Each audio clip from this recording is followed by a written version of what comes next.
I have been a home winemaker since about 2008 was my first foray into home winemaking. And commercial winemaking we opened and I started making wine in August of 2014.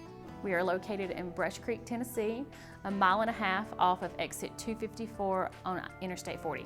I jokingly tell a lot of folks that the way we got into this is we took too many trips to the West Coast, and we came back and actually researched, kind of finding out could we grow grapes in this area, and planted a small little vineyard behind the house and never got a grape off of them, and researched a little bit more and actually found out that our state was trying to promote folks to replace the loss of tobacco revenue in our state. University of Tennessee started to promote it as an alternative to tobacco, and that we felt like that we could utilize one of the farms anyway to get started, and we would use that as something that would help us to keep the farm viable. It was as a part of trying to save the family farm. This was initially going to be a three-phased subdivision, and we were able to purchase the remaining second and third phase and convert it back into farmland.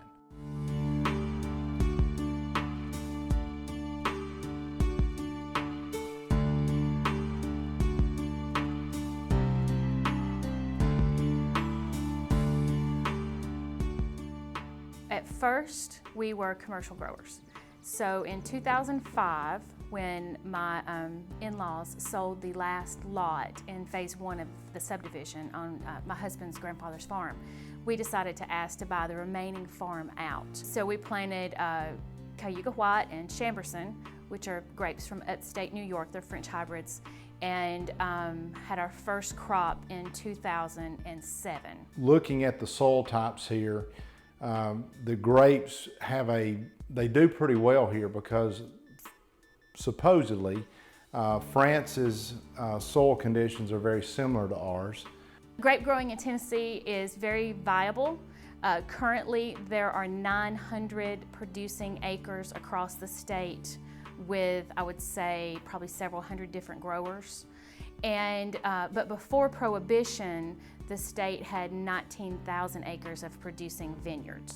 So those were all pulled up right before Prohibition took effect and were replaced, say, by tobacco crops or other crops.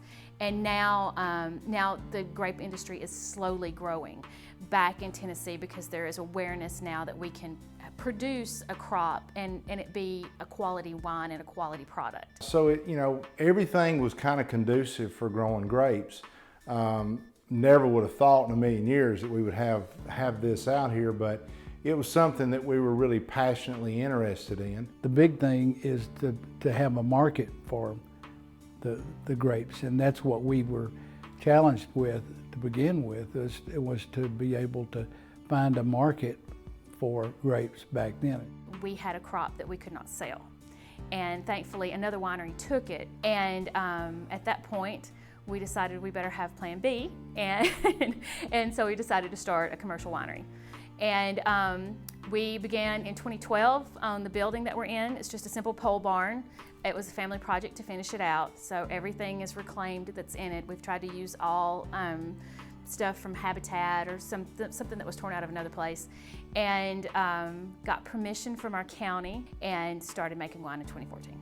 About April 15th to about September 15th to October 1st it's game on. And you can have a great crop up until about the end of July and something can go wrong. And so you always have got to stay on top of it. The humidity makes it almost impossible to be completely organic. We try to be as no pesticides and use some organic products that we can, but there is a mold and mildew issue, and so you have to constantly be in the vineyard and be vigilant about that. So instead of bird cannons or other chemical agents, we net the entire vineyard. And this helps with the birds, the turkeys, and the deer and the raccoons, because everything, once the grape starts getting sweet and the birds can see it, they'll fly in, and we've lost 1,000 pounds or more in just a few days. Currently, everything we sell, with the exception of one wine, is Tennessee fruit. We have our blackberry wine here, and all of our blackberries are grown on site and picked by my children. And that's a huge seller.